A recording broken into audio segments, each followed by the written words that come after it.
प्यारे छात्रों, पीछे के वीडियो में हम लोगों ने पढ़ा था कि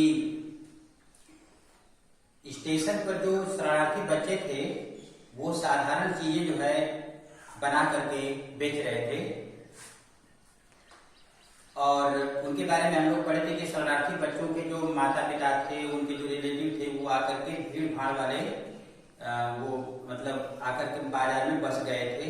उन्हीं के ये बच्चे थे और ये अपनी रोजी रोटी कमाने की प्रयास कर रहे थे और उन्हीं में जो कृषि पर एक खेतिहर जो वर्ग के जो लोग थे उनकी स्थिति का जो स्थिति थी उनका वर्णन हम लोगों ने पढ़ा। अब इसके बाद उसके आगे से पहला के वर्णन देखा है। The average unskilled laborer makes 30 cents a day or less than $2 a week।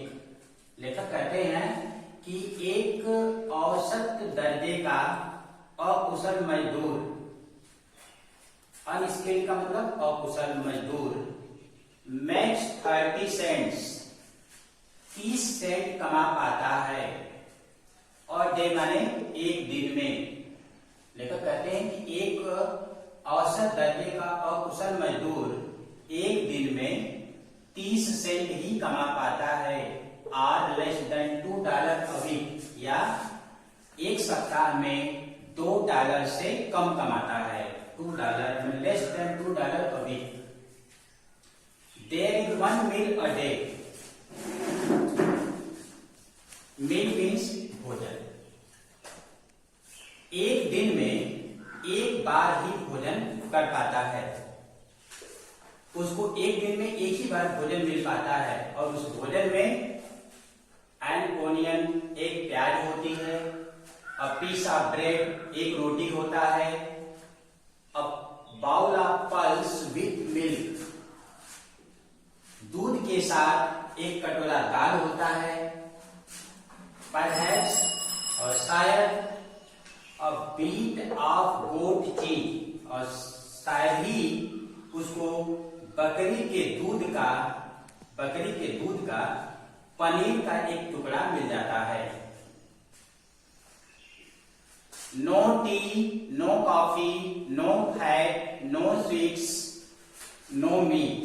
लेखक कहते हैं कि एक अकुशल मजदूर जो है वह चाय, कॉफी, घी, मिठाइयां या मांस उसको नहीं मिल पाता है। नो टी का मतलब न चाय मिलती है, न कॉफी मिलता है, न फैट। फैट का मतलब होता है यहाँ पर घी से मतलब है, न घी मिल पाता है, नो स्वीट्स न कोई मिठाई मिल पाती है, नो मीट न मांस मिल पाता है। $100 a year is not $2 a week। लेखक कहते हैं कि $100 a year माने एक साल में $100 is not $2 a week। वह एक सप्ताह में $2 के हिसाब से अगर खर्च किया जाए तो नहीं चल पाता है। एक अकुशल मजदूर की बता रहा है बात यहाँ पर लेखक कि अगर वो $100 पर ईयर एक साल में $100 कमाता है तो अगर वो एक सप्ताह में $2 के हिसाब से खर्च करता है तो वो नहीं चल पाता है। एट मीन्स फिर भी इवन दैट स्मॉल अमाउंट, फिर भी दैट स्मॉल अमाउंट वह थोड़ी सी रकम, वह छोटी सी रकम is hard to earn by selling baskets. वह छोटी सी रकम इज हार्ड माने कठिन हो जाती है, टू अर्न माने कमाना। वह छोटी सी रकम कमाना कठिन हो जाता है क्या करके? बाय सेलिंग बास्केट्स, टोकरियों को बेचकर। लेखक कहते हैं कि टोकरियों को बेचकर वह छोटी सी रकम कमाना कठिन पड़ जाता है। टू पीपुल माने उन लोगों को बेचकर, too poor to buy them, जो लोग इतने गरीब होते हैं कि उन्हें खरीद नहीं पाते हैं। उन लोगों को बेचकर ये पैसा कमाना बड़ा मुश्किल हो जाता है। That no doubt, no doubt का मतलब होता है बेशक। दैट इज द रीजन, लेखक कहते हैं कि that no doubt is the reason, इसमें कोई शक नहीं है।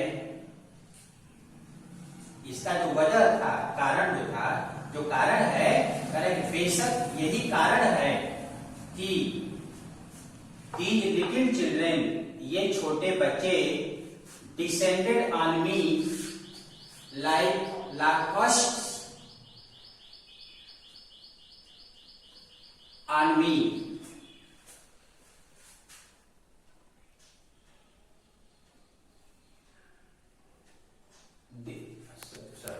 that no doubt is the reason। लेखक कहते हैं कि नो डाउट माने इसमें कोई शक नहीं है कि these little children, ये नन्हे बच्चे मेरे ऊपर टिड्डियों की तरह टूट पड़े। डिसेंट का मतलब होता है टूट पड़ना या हमला बोलना। I an American was doubtless the most promising market they had seen। मैं एक अमेरिका का रहने वाला, was doubtless means निसंदेह, was the most promising market। promising market का मतलब होता है एक आशाजनक या एक अच्छा, मार्केट का मतलब खरीदार। लेखक कहते हैं कि मैं अमेरिका का रहने वाला था और इसमें कोई शक नहीं था कि मैं उनके लिए एक अच्छा खरीदार बन गया था। They had seen का मतलब हो गया कि मैं उनके लिए एक आशाजनक खरीदार मैं उस समय था। I bought one tiny basket for a few anna। मैंने कुछ आने में, a few anna, anna का मतलब होता है ये पहले की ये मुद्रा है जो अन्ना में आता था। तो I bought one tiny basket for a few अन्ना, मैंने कुछ आने में एक छोटी सी टोकरी खरीदा। Another fruit basket for a bit more, एक दूसरी टोकरी उससे थोड़ी और अधिक में खरीदा। A beautiful waste paper basket for a rupee, a beautiful waste paper basket, रद्दी कागज रखने के लिए मैंने एक सुंदर सी टोकरी 1 रुपए में खरीदा। A lovely sewing basket for a rupee, 1 रुपए में एक प्यारी सी, एक सुंदर सी सिलाई का सामान रखने वाली एक टोकरी खरीदा। A few fans for an anna or two apiece, कुछ पंखियां भी खरीदा जो पंखियां एक या एक 2 आने की थी। A few fans for anna or two apiece, मतलब मैंने कुछ पंखियां भी खरीद लिया जिनकी कीमत एक करके, किसी की कीमत 1 आना और किसी की कीमत 2 आना थी। My arms were filled, मेरी बाहें भर गई। इस प्रकार से खरीदारी करके मेरी बाहें भर गई। लेखक कहता है कि मेरी बाहें भर गई।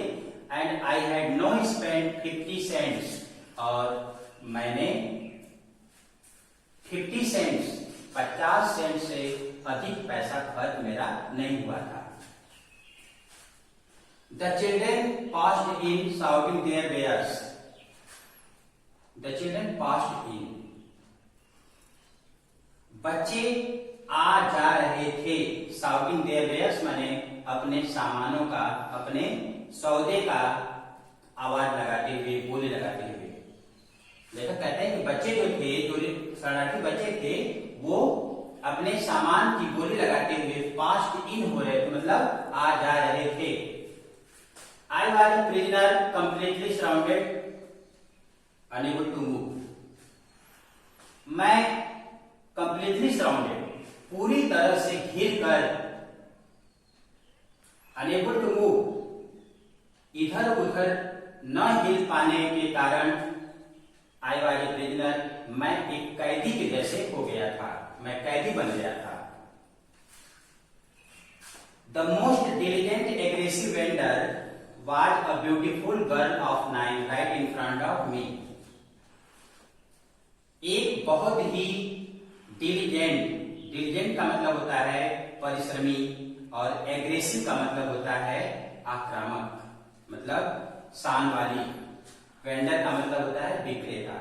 लेखक कहता है कि एक बहुत ही परिश्रमी और आक्रामक विक्रेता